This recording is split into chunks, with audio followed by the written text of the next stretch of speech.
This is an HP ProBook 450 G5 screen replacement guide.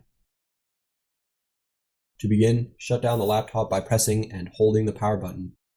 Then disconnect the power cord. Now, we can free up the bezel. Gently pull the inner edge of the bezel off the glass. Once the edge is unsnapped, go around the perimeter, unsnapping the tabs underneath. Leave the bottom side of the bezel attached to the laptop. Using Phillips screwdrivers, remove 4 screws holding the LCD panel. 2 screws on the top and 2 screws at the bottom. Tilt the LCD with the bezel towards the keyboard to get access to the video connector. Peel off the clear tape securing the video connector. Open the connector's bracket. Disconnect the video cable. Discard the old panel.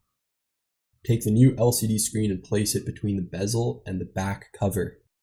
Reconnect the video cable and close the connector's bracket. Secure it with clear tape. Caution: it is very important not to force any connectors. As well, you must not twist or slant the connector when plugging it in. Lift the screen with the bezel up and align it with mounting holes. Replace 4 Phillips screws, 1 in each corner.